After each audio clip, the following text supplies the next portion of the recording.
Hey, what's up, guys? Welcome back to Guys and Magic. This is Hunter, David, Shane, and Steven. Say what up, boys. Yo, what's up, boys? Hey, what's going on? Hey, nerds. We are back. This time, we're taking a look at the multicolored legendary creatures from Lord of the Rings, Tales of Middle-earth. We have done all of the monocolored grades. If you guys haven't seen those already, check the description of all of the other grade videos we've been doing. There is a ton of legendary creatures for this set. We just keep trekking on. So let's go ahead and start it off with Aragorn and Arwen Wed. It is 4, a green, and a white for a 3/6 legendary creature, human, elf, noble. It's got vigilance, and it says, whenever Aragorn and Arwen wed, enter the battlefield or attacks, put a +1/+1 counter on each other creature you control. You gain 1 life for each other creature you control. That's pretty powerful effect. But for 6 mana, is it worth it, David? I mean, possibly. This is like it's not a card that's gonna like kill your opponents immediately. Well, potentially, but that's a huge effect. I mean, if you're able to, I don't know, just get in a couple attacks, that's a pretty significant buff. Yeah, if But you have that's other 6, things, man. That's important, right? That's huge. if you have things on the field like just like Double League Season or Vorinclex, stuff that can double the counters, this just comes in and gives everything twice as many counters. That's I mean, Elish Norn really too, good. yeah. Yeah. I mean, I don't think the 6 mana here is that big of a deal. It's in 2 colors that you can easily find mana. Yeah, I get that. And then the life gain is no joke either. Depends on if you go wide. Yeah, go wide, go tall with the counters and gain a bunch of life. That sounds awesome. I like this card a lot. I think the only downside of this card that I'm really saying though is that if you cast this and you don't already have an established board state, it doesn't do really anything for you. Yeah, I would say don't do that. Oh, I get it, but I mean, like at the same time, your opponents are playing Magic, so somebody's going to end up casting a board wipe at some point. And with this costing 6 mana, that board wipe may have happened the turn before you were planning on dropping this. So, like all those little 1/1s or the tokens or whatever your strategy has been to go wide, like your board may not exist whenever you're actually ready to drop this. That's why you just play in a pod that plays no board wipes. All right, Stephen Fag, he figured out the You answer to broke the this. card, dude. He did it. But this card does seem strong. So I'm in agreement with you now. Let's move on to the grades. Dave, what are we giving it? I'm so happy we're on the multicolored cards because these ones are the ones that are good. I'm going to give this a B. This is still a pretty pushed effect. I do like this effect a lot, and I'm going to join you in a B. I think I'm going to start agreeing with you guys a little bit on this. I'm going to go with a B as well. This is a great way to start the video off, guys. We're all doing Bs. Aragorn and Arwen wed gets the average grade of a B. Up next, Aragorn, Company Leader. 1, a green and a white for a 3/3 legendary creature, human ranger. Says whenever the ring tempts you, if you chose a creature other than Aragorn Company Leader as your ring bearer, put your choice of a counter from among First Strike, Vigilance, Death Touch, and Lifelink on Aragorn. Whenever you put one of those counters on Aragorn, put one of each of those counters on up to one other target creature. So he helps the team and helps himself as long as you have a ring bearer. There's too many words on this card. This is a mouthful, but I think it's good. I mean, You need to find ways to tempt. not necessarily. The second Putting text line counters. doesn't care about tempting. Yeah, just put counters on them. I mean, true. You need to put them on something else, too. And I mean, whenever it came to like, what was it, Ikoria, we got plenty of different ways for you to put other kinds of counters. You can put like a hexproof counter or a first strike counter, so forth and so on. Yeah, I understand that part. But, you're just going to have to put everything on him. And then he kind of spreads the love. I don't know if that's good enough.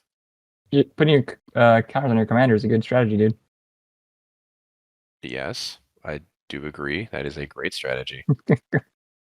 I mean, this is in the same color pairing that we just talked about for Another Counters Matters. This cares about more than just +1/+1 counters. I mean, you're already in colors that are really well for like supporting this. You can play with things like the Ozolith as well. That way you can kind of really take advantage of these kinds of effects. I think he could be pretty solid. Nope. Nope. Steven, tell me why you said no. Just now, please. Allow me to tell you why I said no, Shane. Okay. If I'm just going off of the 2 cards we've just looked at so far, the other Aragorn in my mind is far superior. I just don't like this card. It's a little too wordy, and I don't like the fact that it only basically targets one other creature or itself rather than like the whole board. The whole board would be wild. Oh yeah. Too many words. Dislike. This is only 3 mana. I think it does enough for 3 mana. 3 Nah. mana, 3/3, dude. It's a owlbear, dude. Well, let's move on to the grades for Aragorn Company Leader. I am middle of the road. I'm gonna give this a C. Yeah, I do think it's a step down. So I'm gonna say it's C as well. Yeah, I'm gonna go ahead and give this a C as well. I'm actually tinkering towards a D, but I like the fact that you can choose what counter you want to put on it, so I'll give it a C. Despite the fact that I tried to talk this card up earlier, I do think this is a C as well. So we're all in agreement again. Wow, back-to-back agreements. This Aragorn Company Leader gets the average grade of a C. Next up, another Aragorn. This time, Aragorn the Uniter. It is a red, a green, a white, and a blue for a 5/5 legendary creature human noble. It says whenever you cast a white spell, create a 1/1 white human soldier creature token. Whenever you cast a blue spell, scry 2. Whenever you cast a red spell, Aragorn the Uniter deals 3 damage to target opponent. And whenever you cast a green spell, target creature gets +4/+4 until end of turn. Now that's a commander. This is a good commander, dude. Yeah. This is like you don't have to pay for those abilities. You're gonna be playing your deck and you're just gonna get those abilities. That's fantastic. Mm-hmm. Yeah, this dude is an absolute powerhouse, and he is also an outlet for a ton of different combos on top of that too. I don't know. This is just a card that I feel like if you let your opponents get any kind of value out of this, they're just going to steamroll you. Yeah, David, I'm gonna go ahead and just jump on with what you just said, man. This card is insane. Literally, you can just cast multicolored spells and just run the game into the ground. I think the only negative about this card really is that it happens to be just like missing a fifth of the color pie. And like if that's the only critique I have for a card, I feel like that's just insane. Yeah. What's that king you played, David?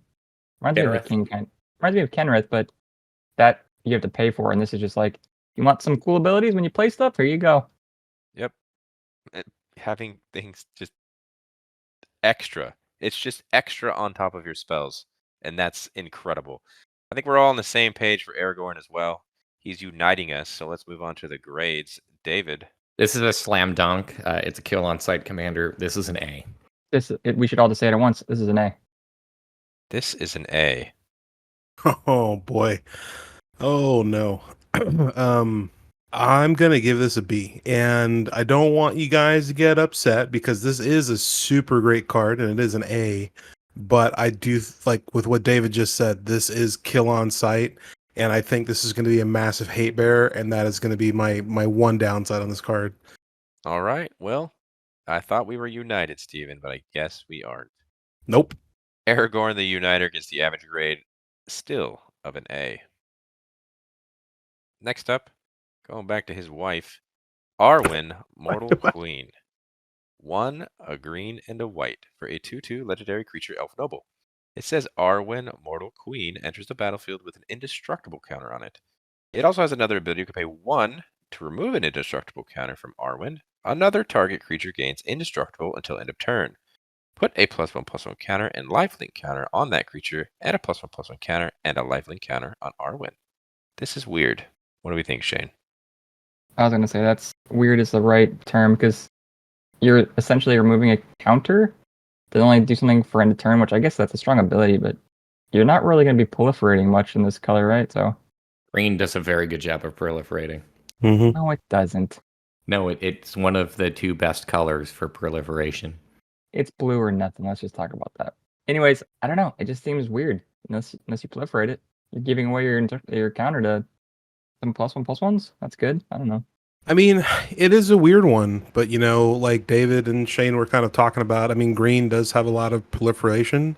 Also, let us not forget that white has a great amount of blink effects too.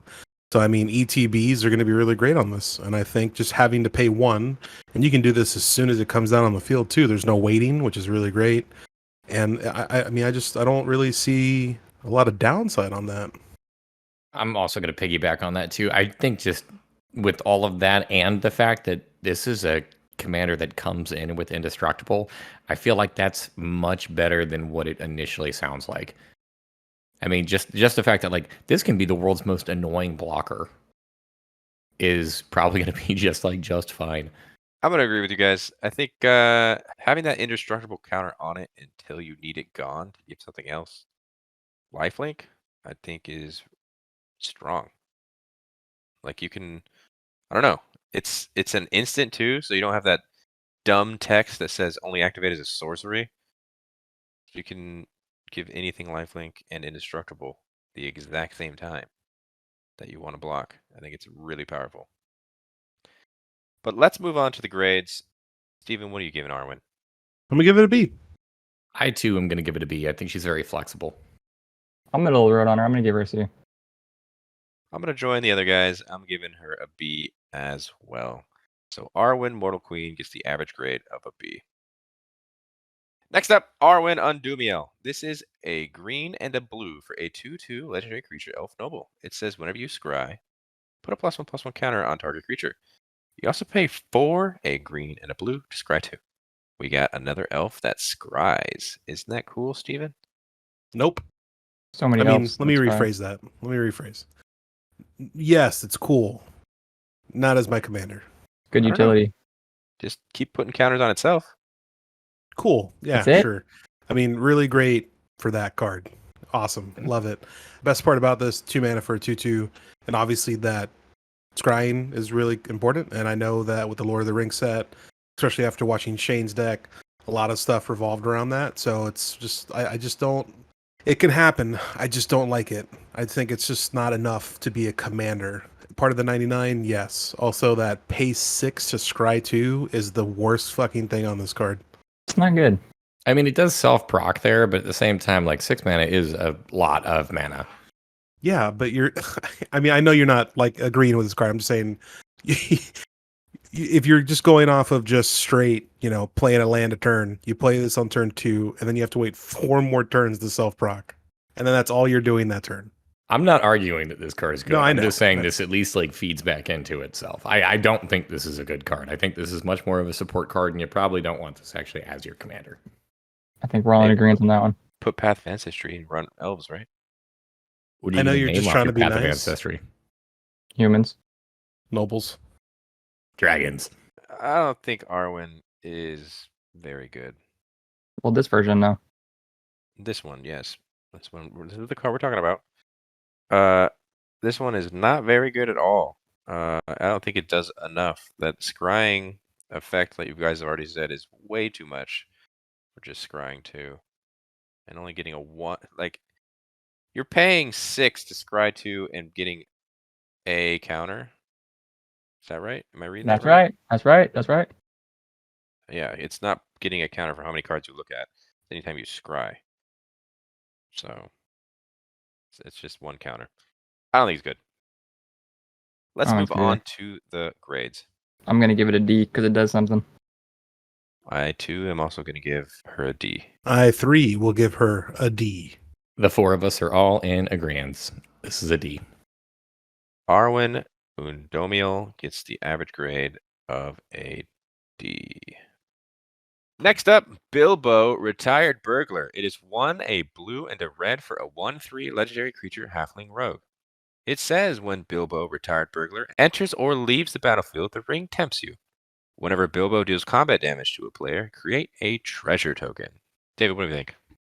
Okay, so the ring tempting you makes your creature unblockable by like things that are bigger than it, and this is a 1/3. This is going to be repeatable treasure token production like every single turn. He's just going to always get in for damage. So I think he's actually a really good payoff for like if you wanted to play a ring tempting you deck, or maybe if you just wanted a steady stream of treasures. I actually like Bilbo. What's bad about treasure, dude? Nothing. I mean, I like this card, and I hate this card. Hate's a strong word. I dislike this card. I like it because after watching what you're able to do with your ring bearer, especially it being a 1/3, it's kind of scary. I saw David's deck when he was upgrading the Food and Fellowship precon, and that one little bastard would get in for that 1 point of damage, and it didn't really need to do anything else because of its effects. So just creating that treasure is really, really good. Yeah, I think that enters or leaves the battlefield too. Like if this dies, it's going to be a pain in the ass because then it's going to come back in. You're going to proc the ring 3 times for that just on the simple like ETB of this thing coming back. And I mean, at that point, it's creating a treasure. It's really difficult to block. In the case that it does end up getting blocked, your opponents are sacrificing their things, and it's now filtering your hand. Yeah, I just hate this guy staring at me in the artwork. Dude, I was gonna say, I hate that. That's actually one of my favorite things about the card, man. He looks Terrifying. so bugged out. It's like fourth wall breaking. It's like, hey, you see this guy right here? He's like pointing at, like, you seeing this? I think it's funny because like he's like staring at him. I was like, dude, this guy's got the fucking ring. Are you seeing this shit? Yeah, that's what. I mean, it's in his hand. You can see it glowing. It's just like, this guy's going to stand up here on his birthday. He's going to insult me. And then he's got like this weapon of mass destruction just like ready to go. Hunter, what do you think about this card? I actually think this card's okay. I mean, I get it. You can have the ring tempt you to, and it's only a 1/3.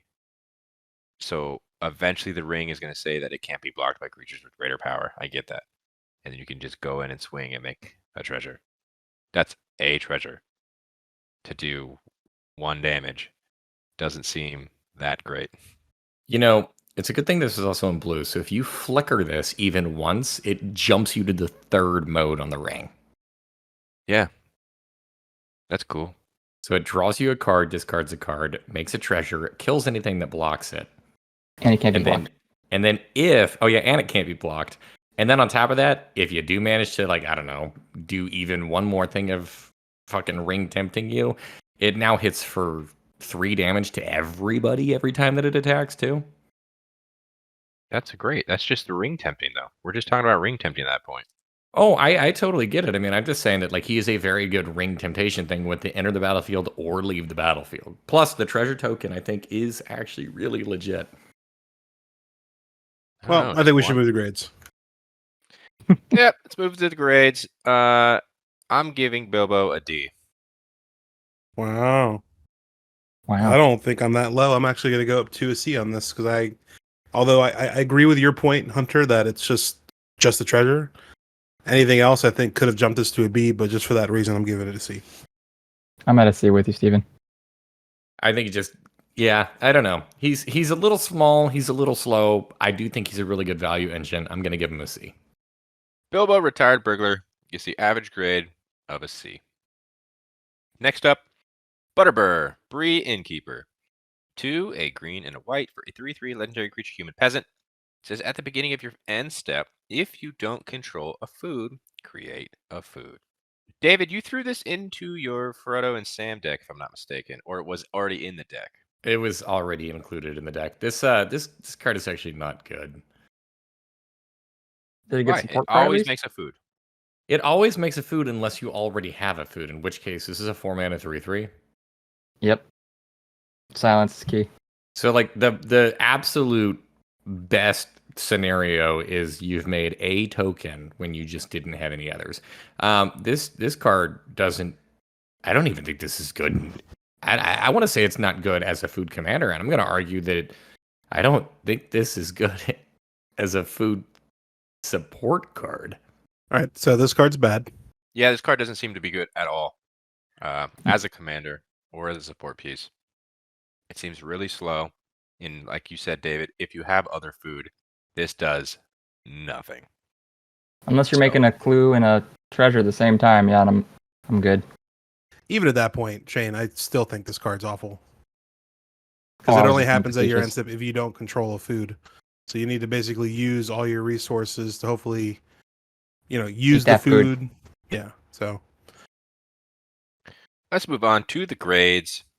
I'm going to give this an F. Yeah, I think I'm gonna give it an F as well. Big ol' F. Wow, we're all in agreement again. This is an F. Butterbur, Bree, Innkeeper gets the average grade of an F. Moving on to Denethor, Ruling Steward. It is 1, a white and a black for a 2/4 legendary creature human noble. It says at the beginning of your end step, if a creature died under your control this turn, create a 1/1 white human soldier creature token. Also another ability where you can pay 2, sacrifice another creature. Each opponent loses 1 life and you gain 1 life. Steven, this reminds me of something I just watched you play. Yes, Bit of so Aristocrats. What do you think? I mean, I love aristocrats. I play Athreos, God of Passage, a lot, and it's probably one of my favorite archetypes. I just don't like this card in particular, just because it is aggressively slow. I do like what it does, the fact that if something died, you get to make something else, which is really cool. I just don't like the pay to sacrifice another creature, and then each opponent loses one, you gain one. I like the sacrifice a creature, but having to pay and then the Blood Artist kind of effect is nice, but I don't know. It's not my favorite. Actually, I'm going to argue the opposite of this. So, coming in at only 3 mana, he's relatively cheap. Yeah, you're not going to be pushing in for damage with him because he's only got 2 power, but that's fine. In an aristocrat-style deck, you typically don't swing a whole lot anyways. But you can just sacrifice another creature, and that includes the creature that he made. So, he's just kind of like a token generation for just like sacrifice fodder every single turn. And then he does have that kind of like it's each opponent. So like a Zulaport Cutthroat style of effect. Do I think he's the best version of those cards? No, absolutely not. But having a sacrifice outlet in the command zone, having a token creation and that like life drain effect, all stapled onto one cards. I don't think he excels at any of it, but because he can do all of it, I think that actually makes him pretty viable. I mean, I'll agree with you, but I'll counter the fact that you're not doing this until turn 5 if you're on curve. But I mean, I just think it's extremely slow for the one creature. I think if you were talking about Orshoff as a color, there's a lot of commanders that do this better. And I just don't think that this card would be at the helm of any of my decks. I think this is a really cool support card. I think that's nice. I do think it's unfortunate that you can't really abuse the dying, create a token. It's like, no matter what, you're just going to make the one. And it's only on your turn. That's kind of a bummer. I mean, if he made a token every time something died, I feel like he'd just feed himself into infinity. Yeah, that'd be great. That would be pretty wild. I don't know if Magic would ever print a card like that because it'd be broken. Well, at least maybe then every end step? Fuck, I don't know. I don't know. I think this card is great, actually. Like David said, having a sack outlet in your command zone. Granted, I do understand it. You have to pay the 2. But that draining opponent's life, you're going to put all those cards we mentioned into this deck. It's going to be extra. I think these cards are really good. Let's move on to the grades. I like Denethor so much, I'm giving it a B. Wow. I love Steven's response to that. I'm going to give it a C. I mean, I'm gonna go ahead and give this a D.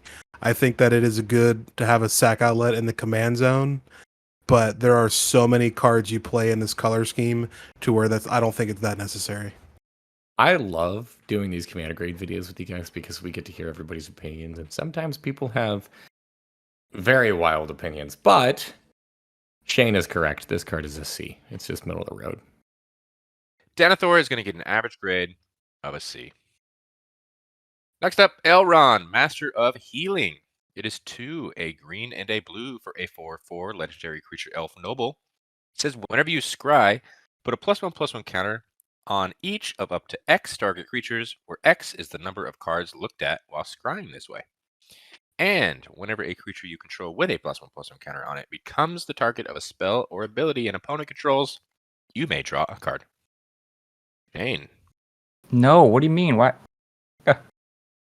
I don't want to do this whole like try to scry for more than one, and then I guess you could put counters on more than one, but this just seems. And it also, we always talk about how commanders should be able to proc themselves. Where this, you can't do anything to scry with this card, like the other elf we saw, or at least you could pay for 6 and scry 2. This is like, all right, I'll do nothing unless you got something else. I mean, again, we were gonna build around it. I understand. But the commander as a whole, you pay for 4, you cast it, it does nothing. I mean, I think this is better than the Arwen we just saw. Well, it's got more text on it, that's for sure. This is way better. Like miles. Look, Dude, explain. I mean, it's all written in the card. I mean, I know I always read the card after when I'm trying to explain something, but like this set has brought so many scry features for that mechanic. Plus, you're also in Simic, so you're ramping really hard.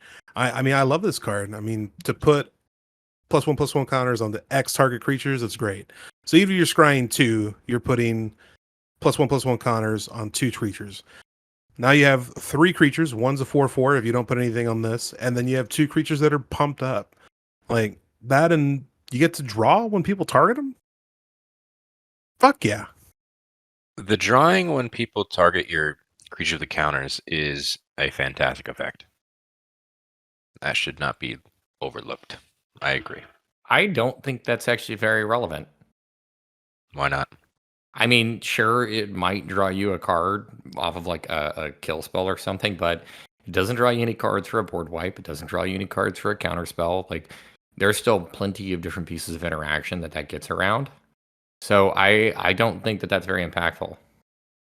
I mean, I agree with you, but I still think that it is extremely impactful because you're in a color scheme that can just put +1/+1 counters on a bunch of stuff regardless.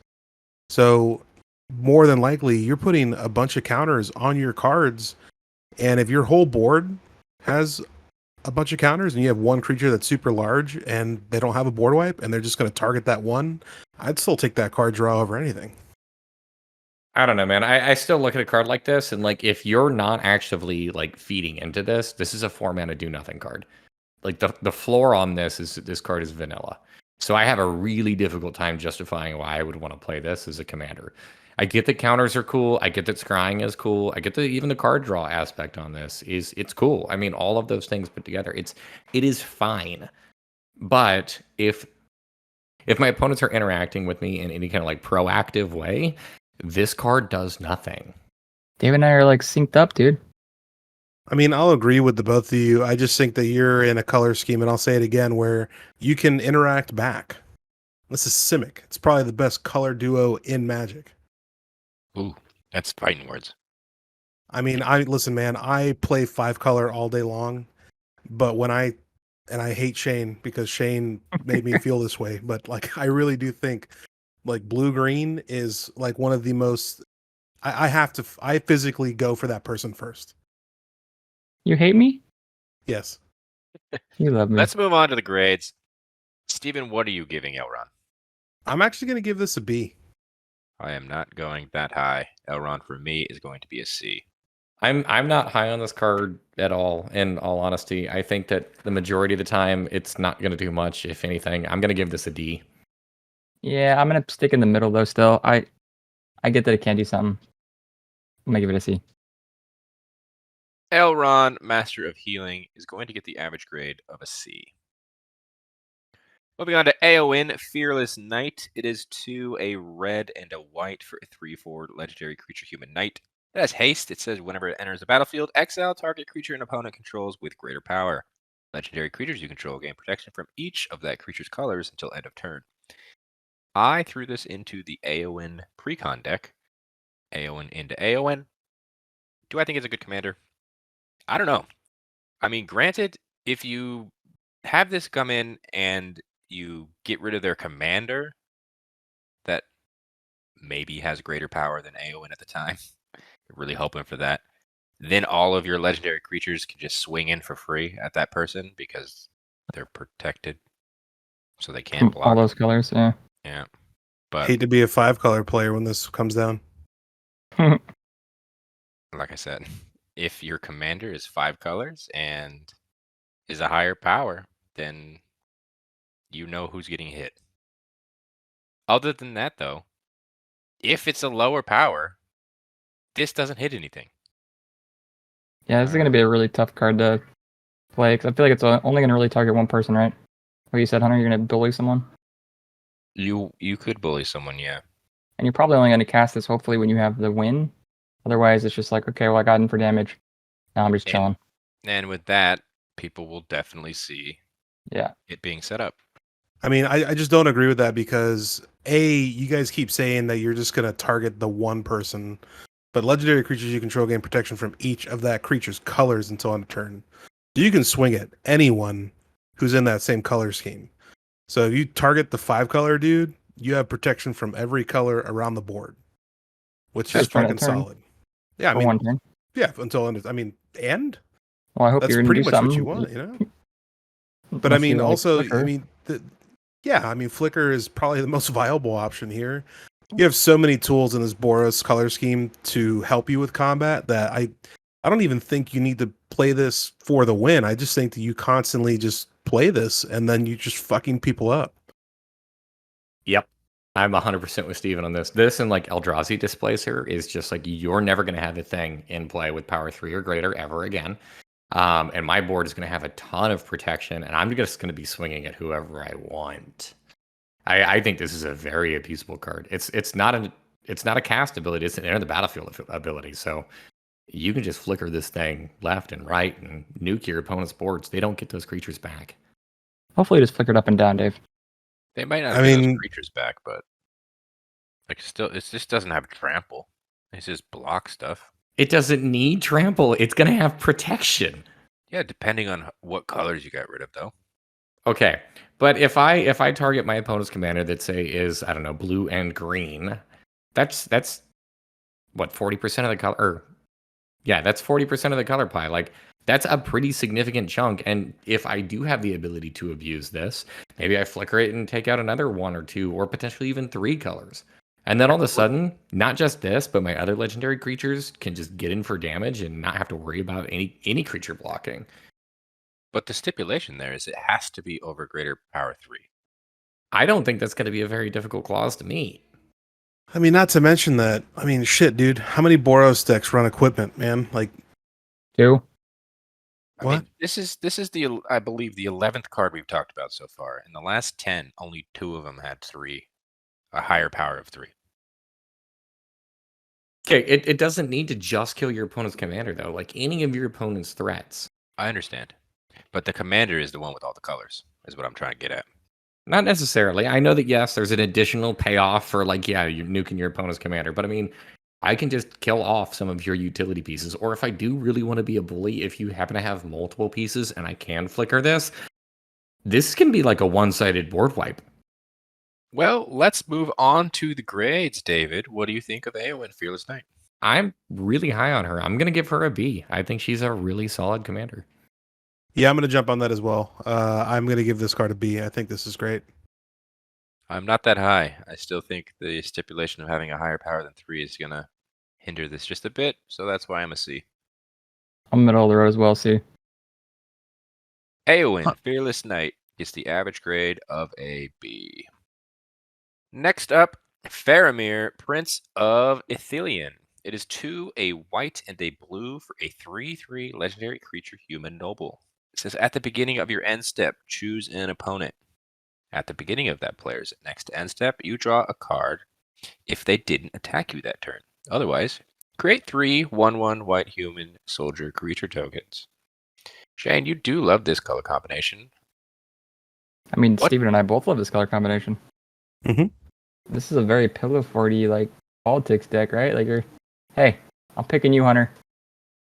Don't attack me or attack me. Like, well, we can strike deals. Ghostly Prison and Propaganda are sliding right into this. I think that's actually the wrong way to go with this. What are you on stacks? What are you doing?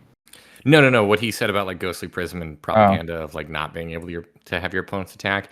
So I play a deck already that's pretty similar to this, the Council of 4, where it's like trying to play off like what my opponents are doing. So I switched the commander over for Faramir and just kind of like goofed around with this, and I noticed that I pretty much always just wanted the 3/1/1s because they help me close the game out. This card oftentimes turned into a 4-mana draw a card per turn. Well, then you have to have your opponents attack you, then, right? No, if my opponent didn't. Oh no, I'm sorry. What you're saying? Yeah, you want your opponents to attack you, which is really weird because then all of a sudden, like your Ghostly Prison and your propaganda effects are cards that you don't want in the deck. You actually want your opponents to be swinging, but at the same time, like once you do create those 3/1/1s, chances are they're probably not going to attack you because you can chump block. It's not a profitable attack anymore.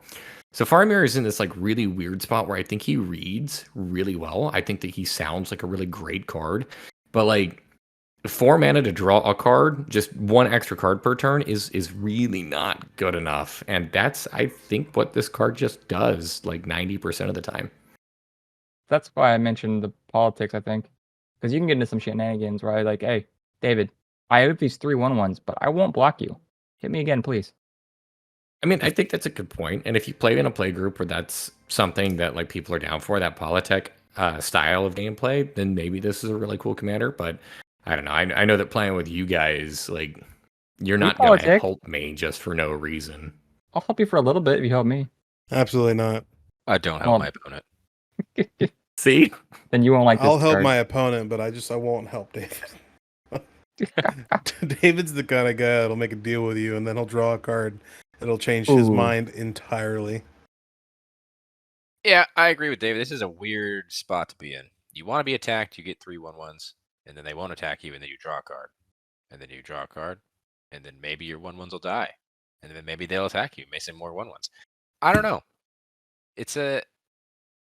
The card's weird. Let's move on to the grades.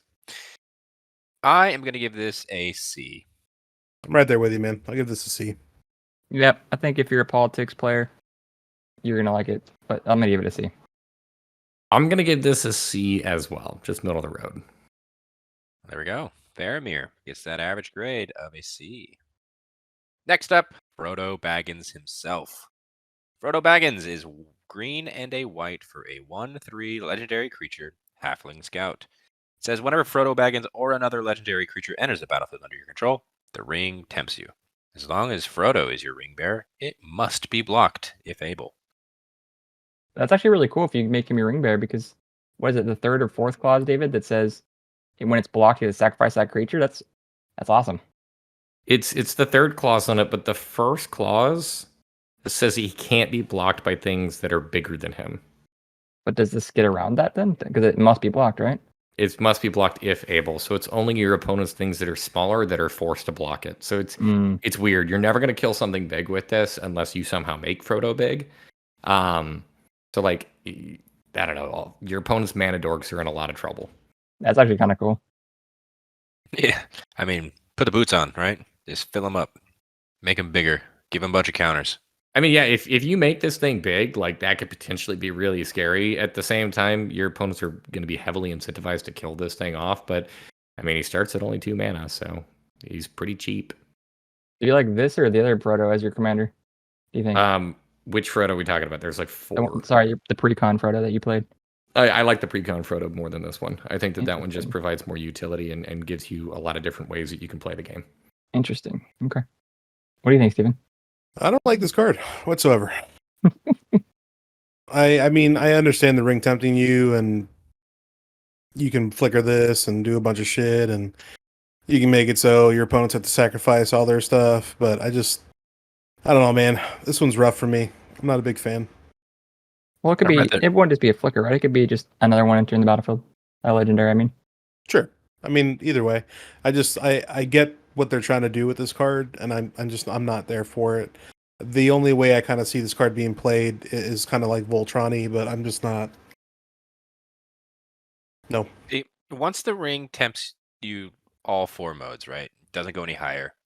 That means you can start changing the ring bearer from creature to creature. However, Frodo Baggins wants him always to be the ring bearer.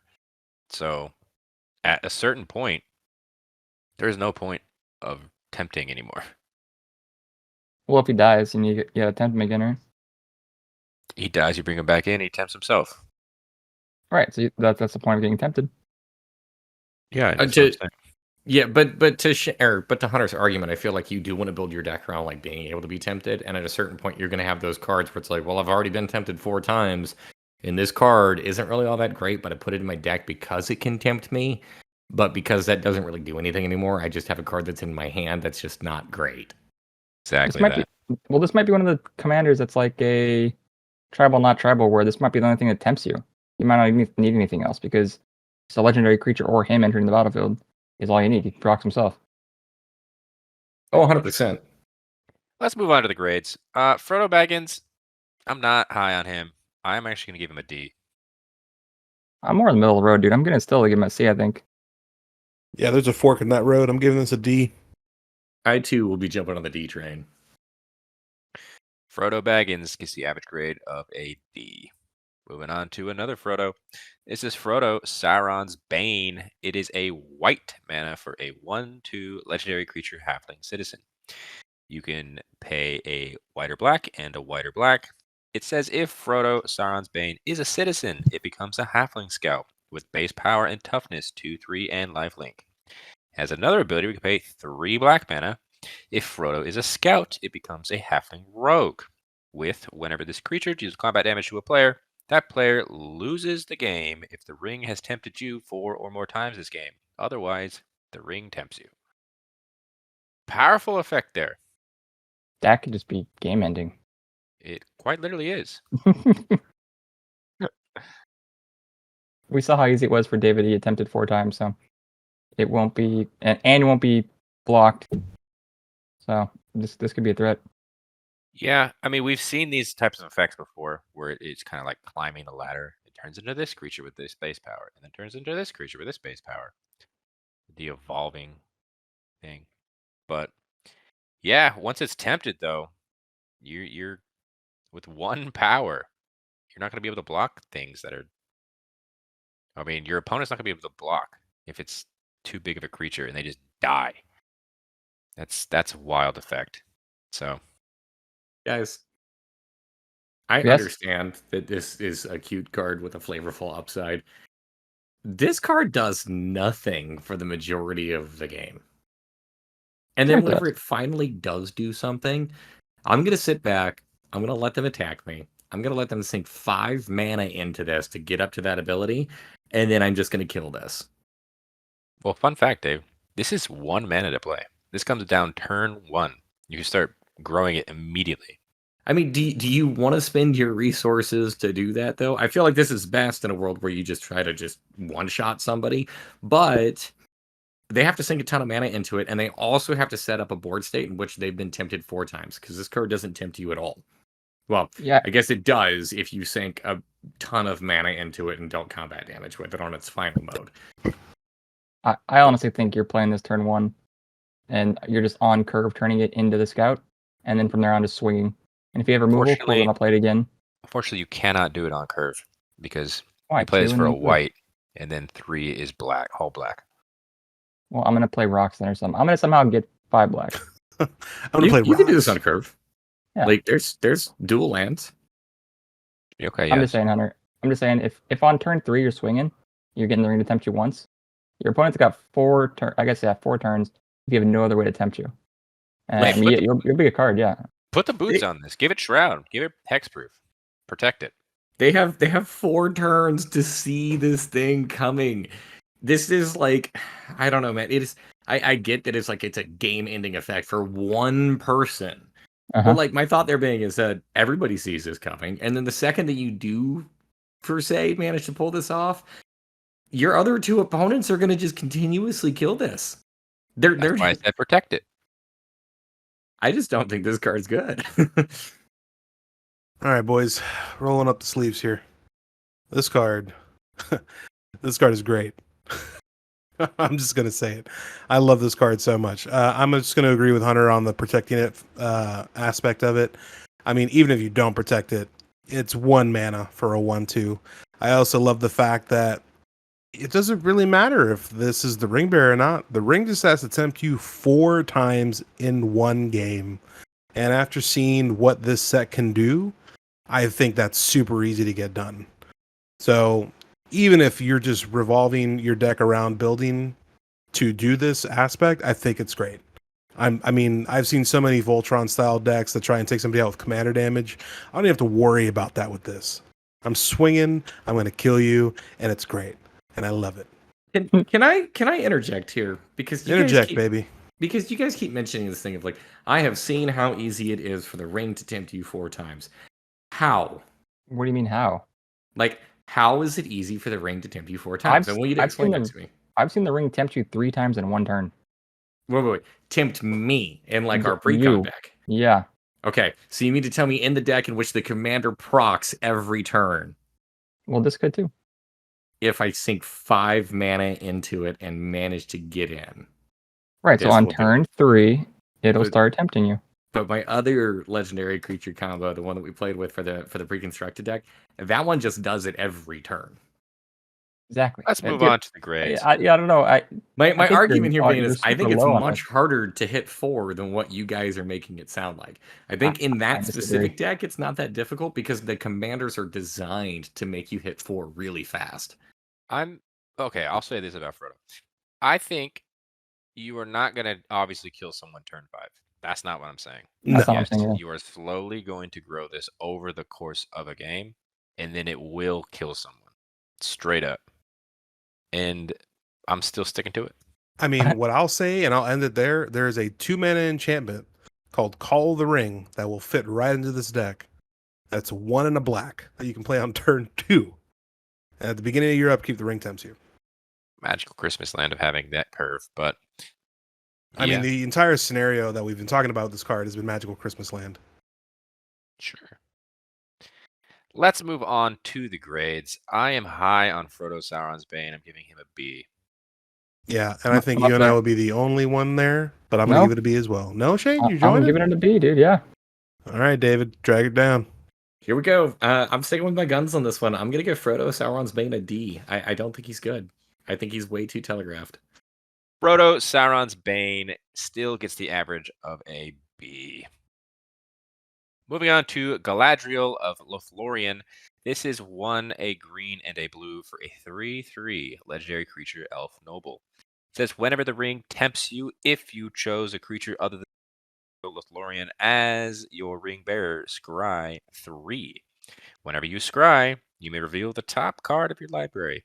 If a land card is revealed this way, put it onto the battlefield tapped. Steven, what do we think of this?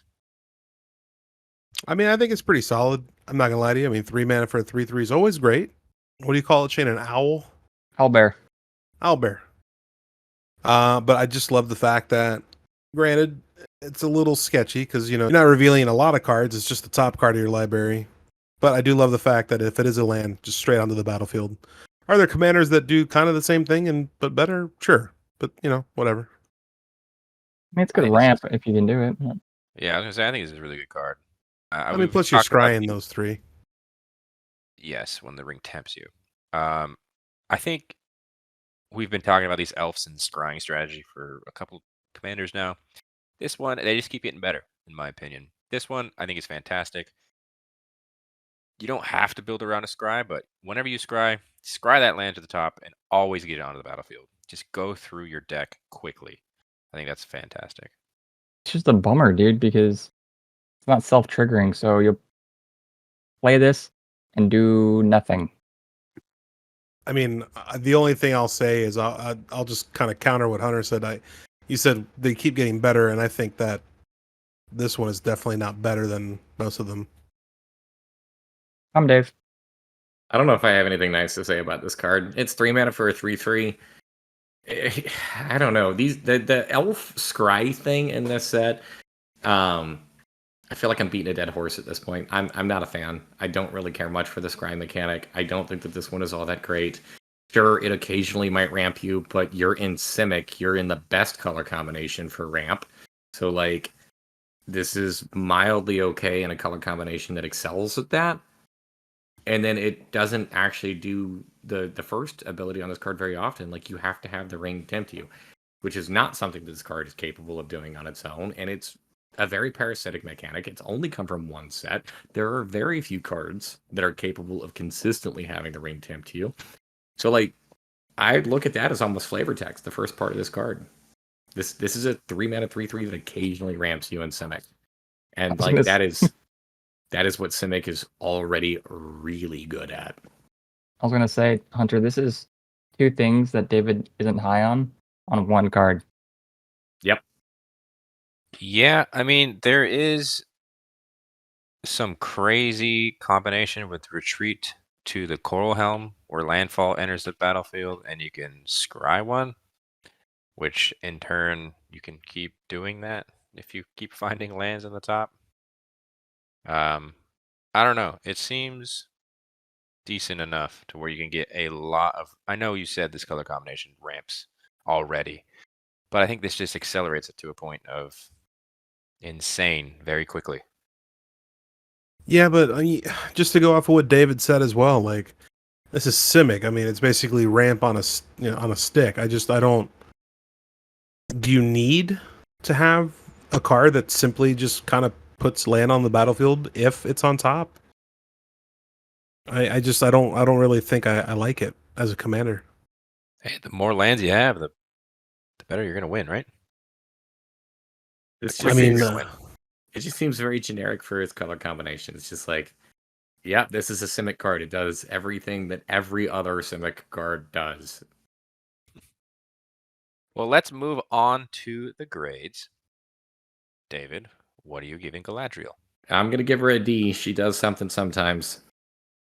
yeah, I'm gonna go right with you, David. I think this card's a D. It does something sometimes, but it's just not there for me. I'm on the D I- train, boys. I am gonna give her a C. I'll be the only one that goes up. Galadriel of Lothlorien is going to get the average grade of a D. Moving on to Gandalf the Grey. It is 3, a blue, and a red for a 3/4 legendary creature avatar wizard.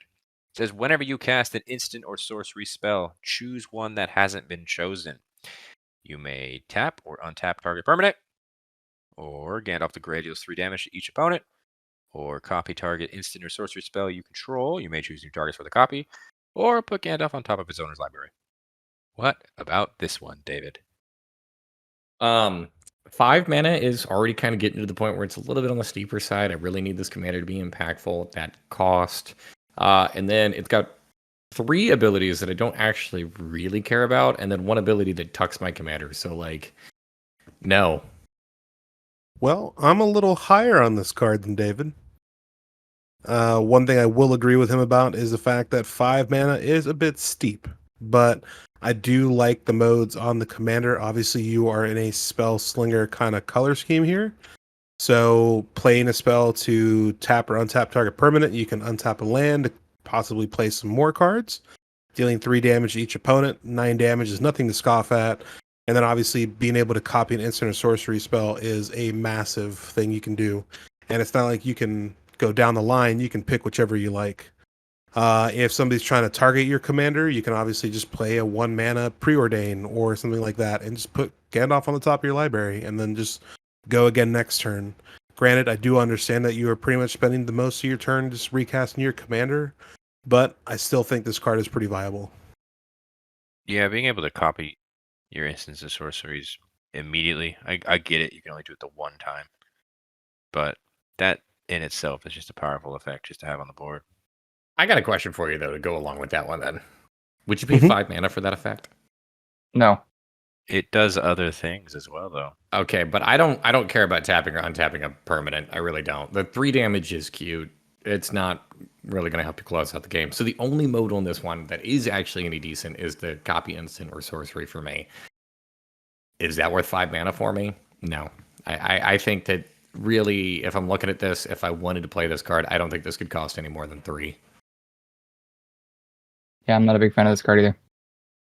All right, well, let's move on to the grades. Shane, what are you giving Gandalf the Grey? I think I'm giving Gandalf the Grey a D, man. I'm not that low. I'm giving him a C. And I'm right there with you, buddy. I'm going to give him a C. I think that even though he is 5, a lot of those modes are pretty viable, and it's not that bad. I'm going to go against my general rule of thumb here, and because of how much this card infuriates me with that additional tax, I'm actually going to give him an F. Whoa. Gandalf the Grey is going to get the average grade of a D. Moving on to Gimli, Mournful Avenger. It is 1, a red, and a green for a 3/2 legendary creature dwarf warrior. Says Gimli, Mournful Avenger, has indestructible as long as 2 or more creatures died under your control this turn. And whenever another creature you control dies, put a +1/+1 counter on Gimli. When this ability resolves for the 3rd time this turn, Gimli fights up to 1 target creature you don't control. This is all about flavor here. I don't think it's a very good card. Yeah, it's like wants all your shit to die. Dude, it's Gruul Aristocrats. That's an archetype that's been Oh. proven before. Are you wait? Of Are you doing course. this, Dave? No. Oh, okay. I get it. He's trying to avenge the people that has died. Mournful Avenger. Yep. But it's too much.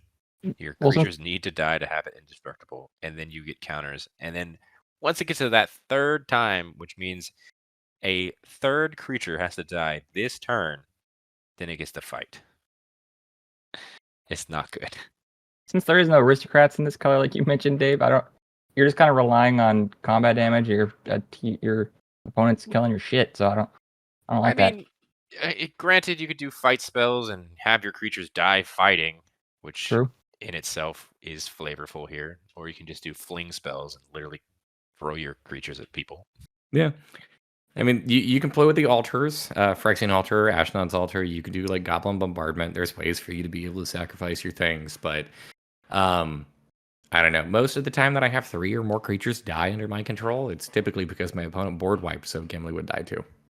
I mean, the one upside about this card is I understand that it's not like aristocratic, but you are playing in 2 color schemes where you can make a shit ton of tokens. And I'm telling you right now, I mean, I'm not going to defend this card because I do think it's kind of shitty, but I think that it's a little bit more viable than what you guys are giving it more. Moving on to the grades. Steven, what are you giving Gimli? I'm actually going to give Gimli a C, surprisingly enough. That is surprisingly because I'm giving him a D. Yeah, I'm giving him a D as well. I think I'm at the point where I'm so jaded after talking about a million Lord of the Rings creatures that I'm just in a mode right now. So you know what, Gimli? You get an F. Gimli Mournful Avenger is going to get the average grade of a D. Next up to Gwaihir the Windlord. It is 4 and a white and a blue for a 4/4 legendary creature bird noble. Says this spell costs 2 less to cast as long as you've drawn 2 or more cards this turn. It's got flying, it's got vigilance. It says other birds you control have vigilance. Bird tribal. Birds. Hunter, are you well versed in bird law? Oh boy, am I. This is too expensive, I think. I agree with Shane on that. Yeah, but if you draw 2 cards, it's cheaper, right? Yeah, I mean, you can draw. Hey, drawing tribal is a thing. I understand. Drawing tribal. I mean, Yeah. like, I can cast a Brainstorm and then draw 3 cards, but that costs me a mana. So then this would kind of only cost 1 less, because then I would still have to pay for the Brainstorm. Hey, guess what? There's What? 272 other birds in these colors. Oh my Yeah. god. And they're all going to have So- vigilance. So I'm going to say one thing, Uh-huh. and it'll be the only thing I say until we get to the grades. Okay. I bought a bird tribal deck off of the Facebook Marketplace for $12. And it was hands down the worst decision I've ever made in my entire life. So moving forward, I refuse any birds. Let me know when we get to the grades. I love that he was just like so jaded. Oh, Steven, it sounds like you made a bad investment there, friend. Yeah, it's for the birds. For the birds, let's move on to the grades. I really want to start with Steven. F. Even we're grading. Oh, shit. Fly away with an F. Yeah, it still does something for me. It's getting a D. I don't want it to do anything for me. It's an F.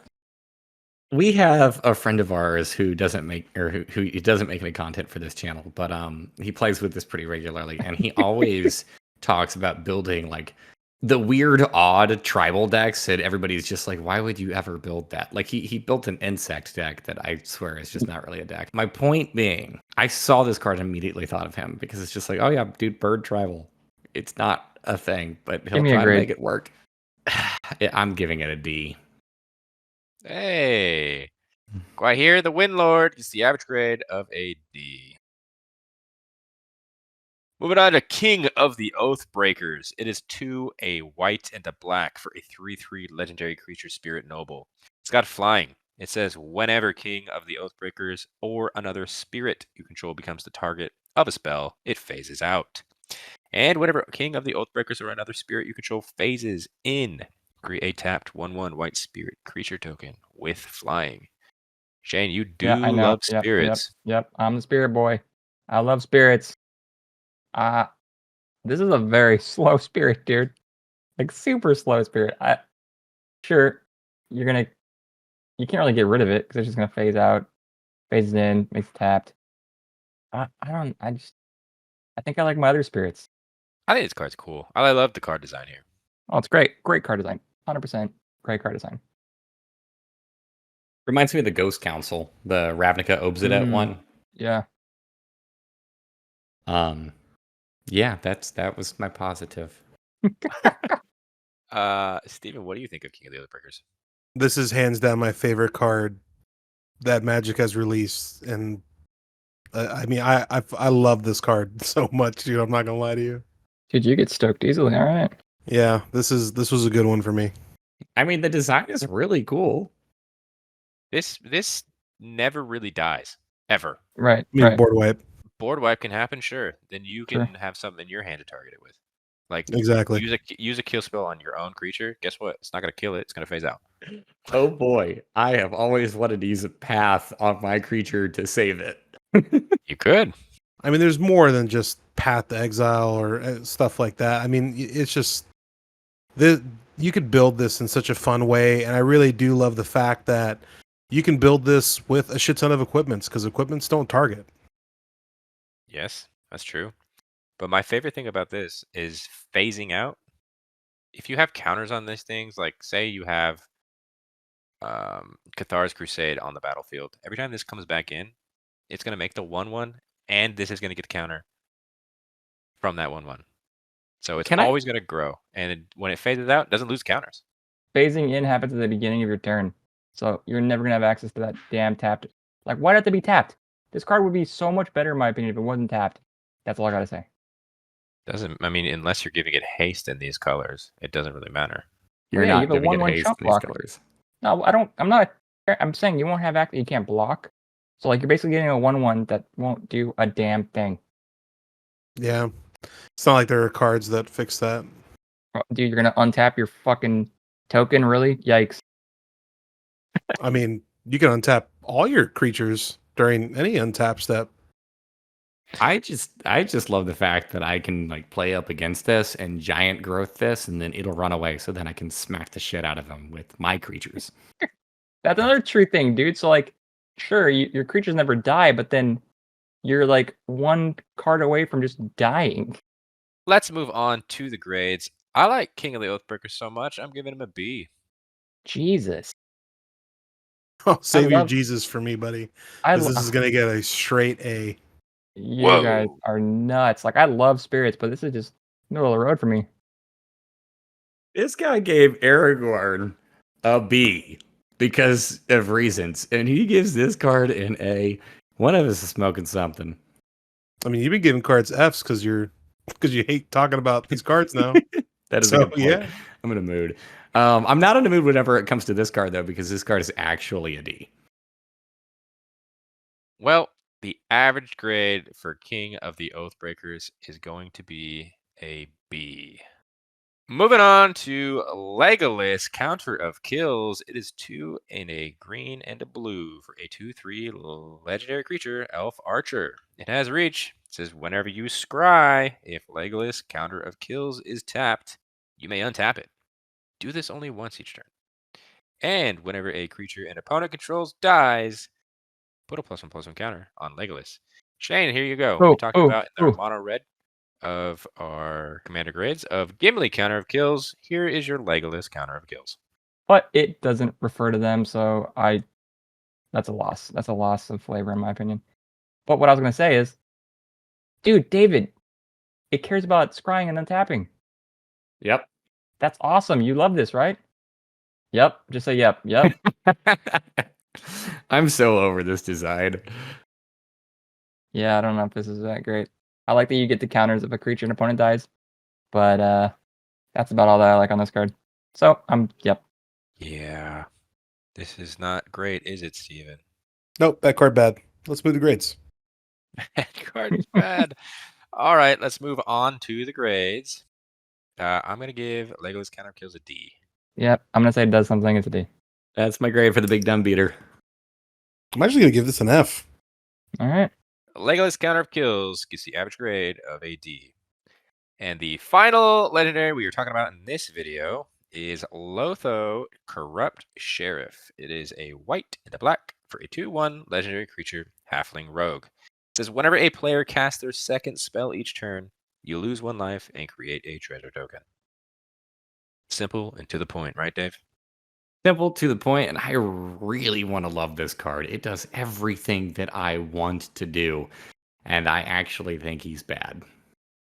Wah, wah, wah. Hey man, everyone's entitled to a wrong opinion every once in a while. At least once a video. That's correct. I mean, he doesn't do anything unless the player casts their second spell. I know. Who the hell casts 2 spells? Well, I Which, mean, you like- can't really control that. I mean, like, it's whenever it's a cool. player, so it's you can control it Let yourself. David talk, Hunter. Fuck. Look, this is a card that, like, it's cheap, it's efficient, it benefits constantly, it makes treasure tokens, which is fantastic. I love all of these things, except for the fact that, like, you're really dependent on your opponents to play the game and do things. And sometimes this card is going to sit out and not do anything, and sometimes it'll draw you a couple of cards. I'm sorry, sometimes it'll make you a couple treasure tokens here or there. I just feel like this card, and this is going to sound weird, doesn't do enough. No, it doesn't do enough at all. Uh-oh. I think Steven's gonna have some words. It occasionally makes a treasure. I'm in it, dude. I'm in it to win it. This is cheap, comes down super fast, and if I know anything about Magic, and David likes to say this a lot, you're always counting on your opponents to cast spells. And that's what this card will help you with. You want to cast that second spell? Yeah, sure, buddy. Don't worry about it. I'll take 1. You want to pay the one? Oh, wait. Look, maybe I have a jaded opinion here because the group of people that I primarily play with, they're a couple of assholes, but they're the group that, like, always pay for my Rhystic study or make sure that my Smothering Tide is always blown up. So, like, any of those kind of effects never really tend to do anything for me. So I don't wouldn't think that- this card would too. Wouldn't that be good then? By that logic, you're restricting your opponents to casting 1 spell per turn. I am probably not, because my opponent's just gonna, like, blow this thing up. See, and that being like my okay. argument to this too is that, like, I look at a card like this, I'm like, yeah, dude, this is awesome. I'm gonna, like, tax my opponents until I realize if I play any other kind of taxing effects in this deck, they stop playing their second spell each turn, and then I shut my commander off, and then I'm the big sad. Yeah, you definitely want to play this as a stacks commander. I'll tell you that right now. Yeah, it's not. It's just an Orzhov, like, value engine that doesn't actually do a whole lot of value. Yeah, I don't think you built this as stacks at all. Oh no, yeah, I was not saying that. This is just not a good card. It's all right. It's 2 people with wrong opinions in 1 video. It's nuts. Fun fact. I mean, Steven, a player casts their second spell. You lose a life and make a treasure. Okay. That's what the card says. Not the player losing life. You do. Okay. You make 1 treasure. I'm confused. What's wrong with that? Sometimes you're 1 treasure away from winning the game, Hunter. Let's move on to the grades. Steven, what are you giving Lotho? Well, if I have to cast this card 14 times, I'll tell you what, he's going to have me get enough treasures to do that. He's a great card, and he's going to get a B. No, he's getting a D from me. Lotho gets an A in my heart, but in reality land, he's actually going to get a D. Well, I'll be the mediator and be in the middle and say C. Well, Lotho is going to get the average grade of a C. And that is going to do it for us today. I hope you guys liked that video. If you did, hit that like button. Subscribe to the channel if you haven't done so already. I don't know what you're waiting for. You're missing out on all the cool content if you're not subscribed. So, subscribe. Check the description down below. Well, not only will you find links to all the other grades videos that you might have missed from Lord of the Rings, Tales of Middle-earth, but also links to our social media accounts. That's TikTok, Twitter, Instagram. Follow us on all of those to keep up to date with all the other cool stuff we're doing. And until the next video, hope you guys have a great rest of your day. Peace. Bye-bye. Later. Bye.